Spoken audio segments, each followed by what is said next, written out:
What up, what up, what up, what up? It's me, L Teddy 27. Good as night, right about the hood. Oh, dear God, I'm already eating a drink. Look at the damn mess, just a damn mess. No means no, and yes means no. What up, what up, what up, what up, what up, what up, what up? What's good? What's up, people? It's me. I'm L Teddy 27, and I'm back. We're here for another review, a retro review. This is going to be our review, ladies and gentlemen, for The Wire. We are on season 2, and this is episode 1. And, excuse me, it is entitled Ebb Tide. All right, y'all know The Wire always has a lot going on, so let's get right down to it. We start off with McNulty.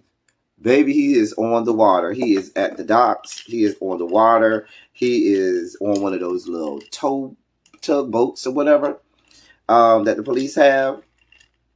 Exactly where he don't want to be. It's the dead of winter. He on the water. It's cold as shit. He hates it. Anyway, him and he has this new partner. So they get this call about this yacht that is having trouble or whatnot. It's stalled or whatnot. So they go out to this yacht, and it's a bunch of rich, wealthy people out there doing what they do, partying, so forth and so on. And so after that, they were like, listen, the owner said, listen, I don't want y'all to tug us nowhere and tow us nowhere, and then we all have to stop this party and get off. So here's some dollars, here's some money to pay this good handshake I'm finna give you. And then I just want y'all to take us somewhere, let us sit there and party to our heart's content until we get through what we got going on. And then after that, y'all can tow yacht away. So then that's what they do. But then that means that McNulty and his partner are stuck sitting there for hour on hour listening to these people party it up and live it up on this yacht. He hates it. He doesn't like that. That's not what McNulty likes. Now, I have more commentary on that, but I'll save that for a later episode. It goes to the issue. Y'all know what I mean when I say this kind of issue? Anyway, the Prez and his goes to talk to his father-in-law. Now we find out that Prez, I forgot which unit his father-in-law works for, but it's some easy unit down in the easy district. And so he's telling his father-in-law, listen, I want to go work down in homicide and so forth and work cases because I have a really good time down there and I found my niche. I found what I was good at. Can you let me go down there and work there? And the father-in-law is like, no, by no stretch of the imagination do you think we're going to let you go down there. You finally cleaned up your record a little bit. You made amends for yourself a little bit down there with this Boxdale case, but you're going to go take the sergeant test. You're going to pass that. I'm going to sit you down at some comfy position down there in the Southeast District. Then you're going to go take the lieutenant's test, and we're going to move you up to lieutenant. You're going to get another comfy position. We ain't got it to do with all that. You ain't got nothing to prove at this point. Prayers say, listen, I ain't trying to move up in rank. I don't want to do none of that. I want to do real police work like I was doing. Father-in-law ain't going to let that happen. Anyway, Bodie, we find out, we learned at the end of last season that Bodie had moved up. So Bodie and some dude are going to go pick up a package up in Philly. So now Bodie done moved up enough to where now they trust him to go and pick up packages. Bodie tells the dude that this is his first time, really traveling outside of Baltimore, or as they say, Baltimore. But outside of Baltimore, outside of that time he got arrested, they had to go up to Boys Village or whatever they call it. And so they're just talking about that. It was funny to me how they was trying to find a radio station. And I was in my mind like, okay, even back then, okay, there are black radio stations in every major city. So if there's one in Baltimore, there's clearly another one in Philly. However, they probably was looking for that little garbage. What's the music they got down there? Go-go. Yeah, that go-go music. That garbage go-go music they got in the DMV area. I just don't like that kind of music. But that's just my personal taste. Don't get in my comments with all your fool-la-la, all of the foolery, people from the DMV area. I just don't like go-go music. Anyway, I know y'all gonna come at me, and that's okay. I'm okay. I'm here for it. Anyway, y'all. So then, we find out also that somebody's following them. And now I first thought it was the police that was following them, but they are being followed. Okay, we then see Bunk goes down to the docks to see McNulty. He needs McNulty's help because the case that they need to get Bird and all of them other things arrested is coming up. The old lady is there to testify, but they still need Omar to testify to identify Bird as the shooter. So Omar been in the wind. We know Omar ain't in the wind. We know Omar done came back because Omar came back at the end of season 1. But Bunk and them thinks that Omar is still in the wind. So Bunk tells McNulty, listen, we need you to help us find your boy Omar because he in the wind. He says, all right, let's go sit down and figure this out, have some drinks. We then see meet Frank. Frank is the head of the Longshoremen's Union or whatever. You know, that's the longshoremen are the people who work down to the docks. So he's the head of that union or whatever. So he works down on the docks and whatnot, working everything out. You know, he's not doing the hand-to-hand every day, you know, on the pier, but he's doing a lot of the, you know, running things down there to the Union Station or whatnot, or to the Union Hall. And he's doing all of that. We find out he has a son that's a real fuck up named Ziggy.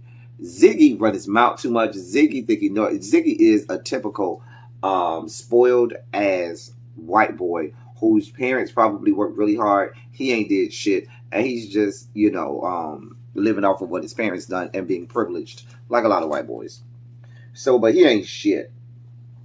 He's just a real fuck up. We did see Bunk goes down and looks for some evidence. He goes downstairs to go find evidence down to the basement where all the evidence is hid. So he's down there asking this man for this evidence. Who rose up on him? Daniels. They done stuck Daniels down there to get evidence as lieutenant over the evidence unit or whatever. Basically, that is his punishment for the fuckery that he calls Burrell during the Barksdale case. The evidence that Bunk is looking for, they can't find it. It ain't there because they gave him a wrong shelf or something like that. They can't find it. We know there's evidence. They just can't find it.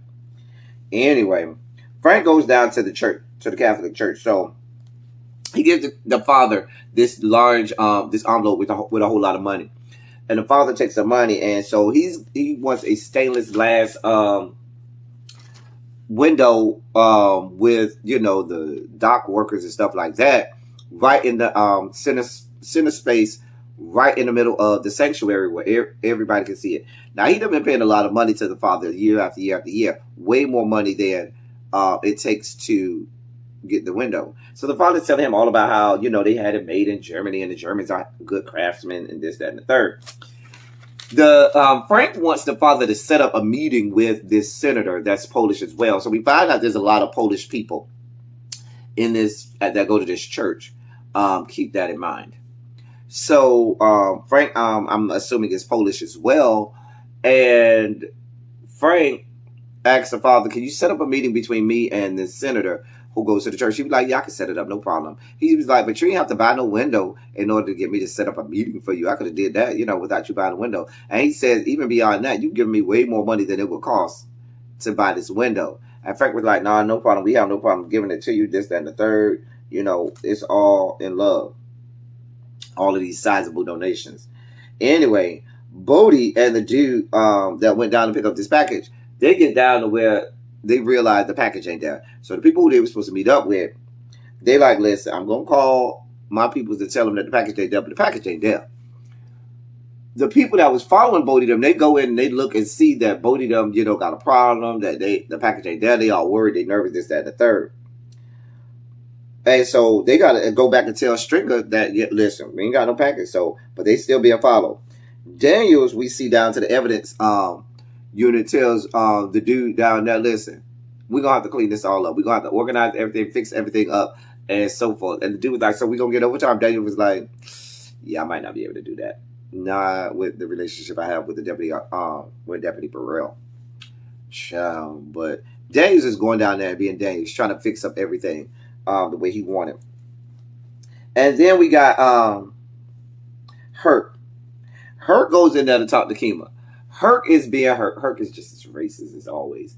Herc says, "You know, these white boys are stupid." So he's going on and on and on about how the white boys, they don't know how to run drugs. How the white boys, you know, they don't have it coded. They don't try to hide nothing. They don't try to throw you off. They just come right out. "Oh, you want to buy drugs? Oh, I have drugs to sell you." They come right out. "Here's the drugs that you paid for." Like they run it, you know, like, you know what I'm saying? Like they down here to the grocery store selling groceries and stuff. Like they not selling illegal narcotics or something. A mess. Anyway, he tells Herc that they about to go do some raids the next day. I mean, Herc tells Kima that they about to go down and do some raids the next day. Kima is got this desk job now because she promised a girlfriend that she wasn't gonna be out there doing all of that, you know, real police work no more. She was going to do a comfy desk job, so that way she ain't got to worry about her coming home, whether or not she gonna come home or not. And so she tells Herc, "Nah, I can't do it. I promise. My girl." And Herc tells her, "Girl, you whipped. If you was one of the dudes, I'll take you down to the bar and tell you how you was pussy whipped. But I ain't gonna. I'm gonna just tell you that you whipped." Anyway, Bunk and McNulty go down to the bar, and they talk about how they're going how they need to try to find Omar. They don't know how. So then we got Bodie, and the dude that he was dealt with. He went to go do the package with. They go to see Stringer. Stringer, they done fully moved all of the offices down to the mortuary, to the funeral home, and they end up waiting to talk to Stringer. Dead bodies, laid up and so forth in the caskets.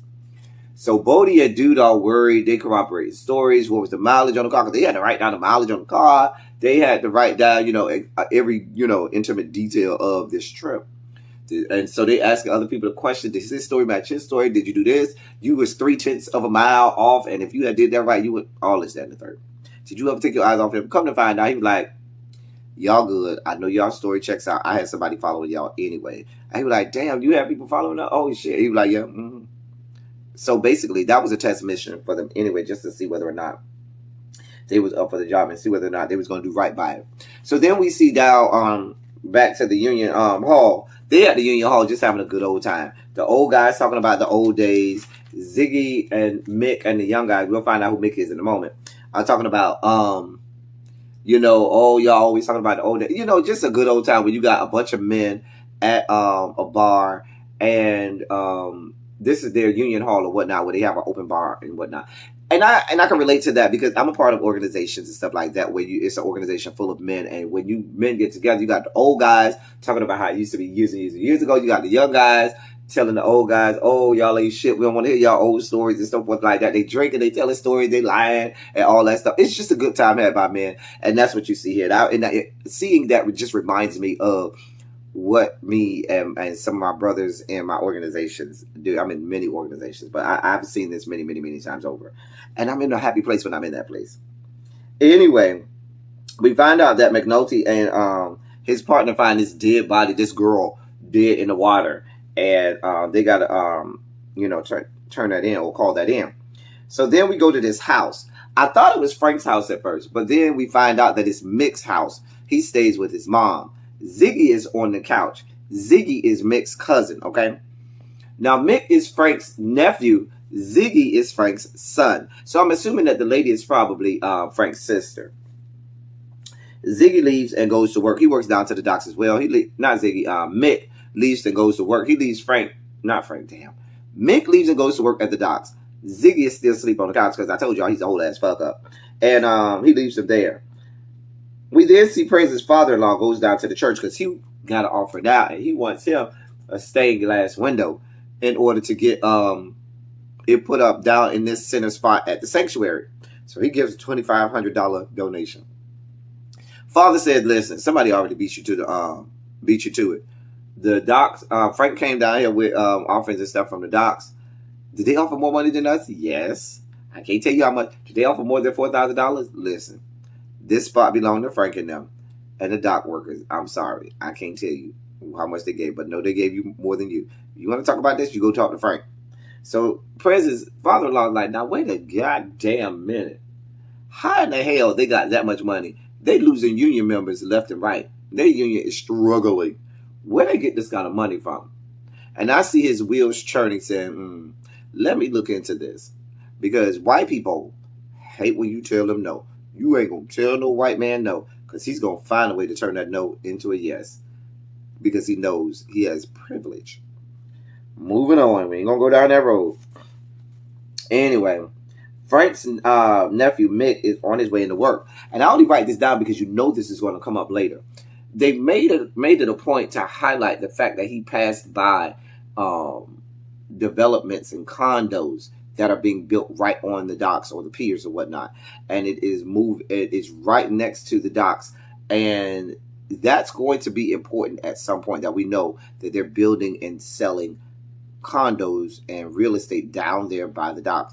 Put a bookmark in that. That's going to come up. It may not be this season. It may be next season. But put a bookmark in that. Remember that we talked about that. Anyway, down to the docks, one of the old dudes, I don't know if it's Santangelo, but one of the old dudes from last season is down there to the docks looking at investigating this homicide that McNulty them had to call in and so forth. And so they talk about everything. They catch up and they say, the fact that Bunk was drunk and throwing up and everything, and that Major Rawls, is still being a dick to everybody and so forth. So they catch up a little bit with that. Stringer goes down to to the jail to go talk to Avon.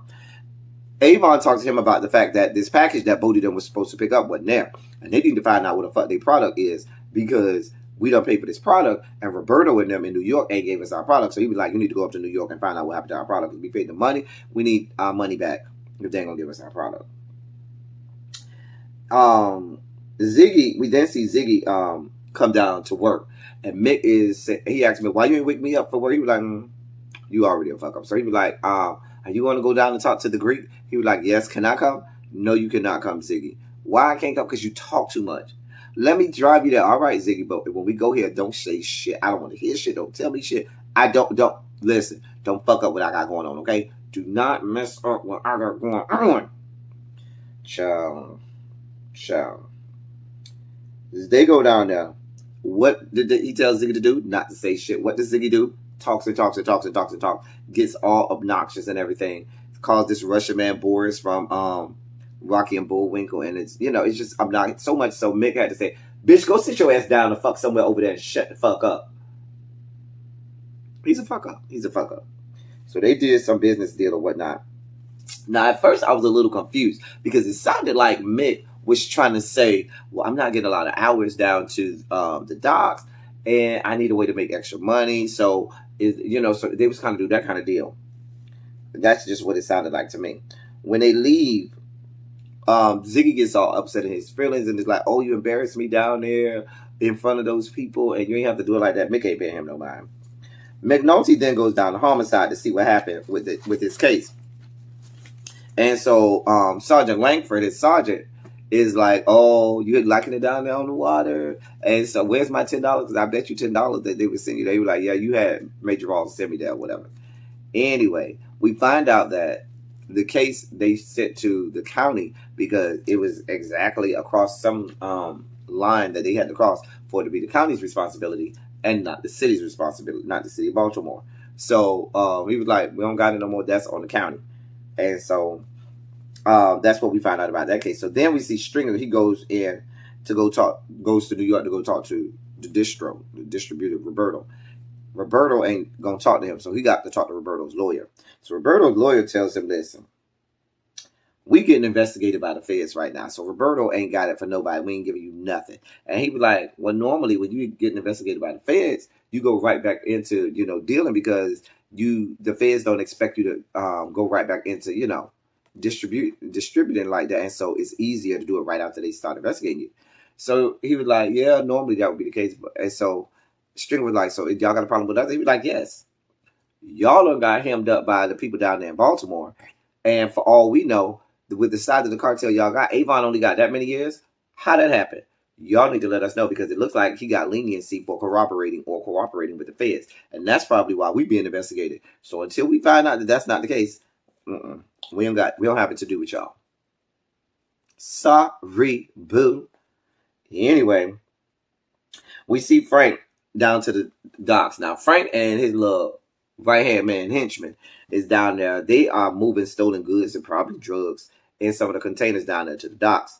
And so in one of the instances, they move one of them, but it's just not some kind of, I don't know all of the operations down there to the piers, but they're supposed to move a container and then move it back so that nobody sees it and it's inconspicuous and this, that, and the third. But that wouldn't happen. So they had to go check on it and get it down, make it happen. Mick is in on all of this. So apparently the Greeks who's working with the Russians or Ukrainians, as they said, are down, have all of these deals and things going on with Frank and Frank's nephew, Mick, and so forth. Anyway, so that was a real mess. We find out that I figured out that was probably the real reason that Frank went down to talk to, not Frank, that Mick went down to talk to the Greeks, That's a whole nother story. Bump, then we not Bump. McNulty, we see down there meddling and shit again.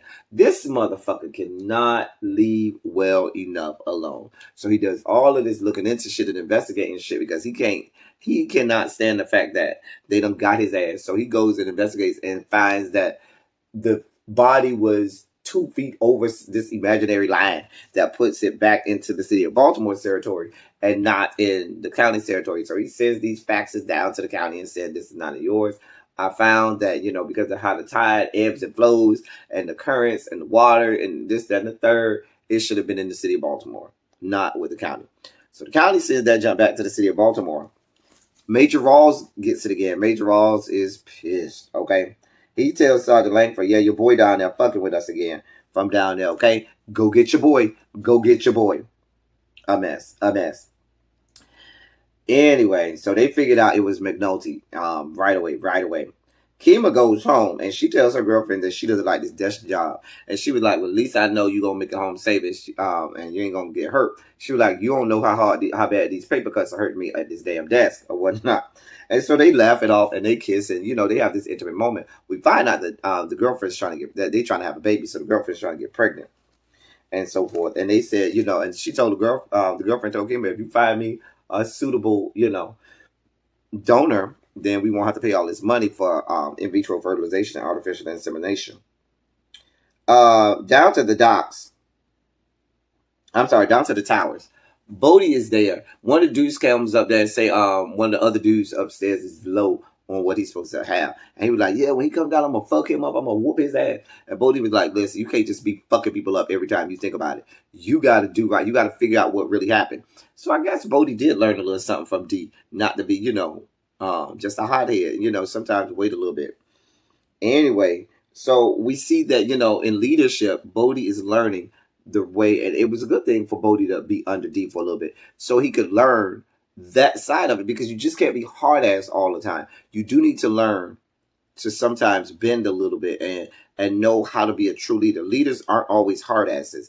You could be a leader.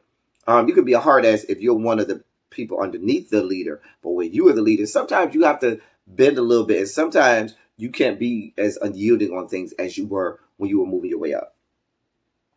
So then down to the docks, this Port Authority lady. Now I forgot to mention that the Port Authority lady is friends with Frank, and she rides around the docks the whole time, and so she has these earphones on, which is dangerous as fuck, but whatever, because in her police car, I guess she ain't got no radio.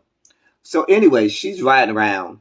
She sees one of the little containers has looks like the lock or whatever it's supposed to be on the door has either been tampered with or isn't on properly.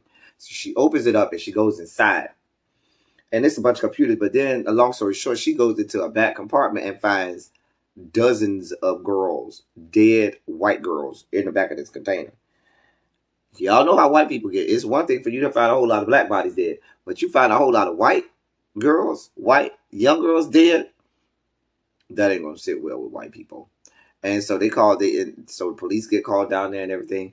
And so Frank gets word over. They tell Frank, we got a problem. Something is going on. And so Frank goes down there and sees that it's the container that he was supposed to move and so forth, that the Greeks or the Russians or whoever, Ukrainians, had sent him. And that's where all of the dead bodies of the girls are in.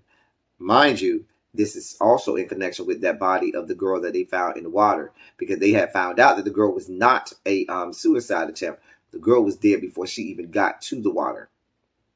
So, and then it goes off from there. So we have a lot of setup for the season in this episode. We find out what people have been doing. We get the story for this episode. We'll be at the docks. This season we'll be at the docks, and we'll find out all of the stuff that the white people are doing. So we had the black people in season 1. Now we'll find out all of the nefarious things that the white people are doing. Let's continue to enjoy this ride down the wire. That's all I got for y'all. Thank y'all for coming. Y'all drive safely.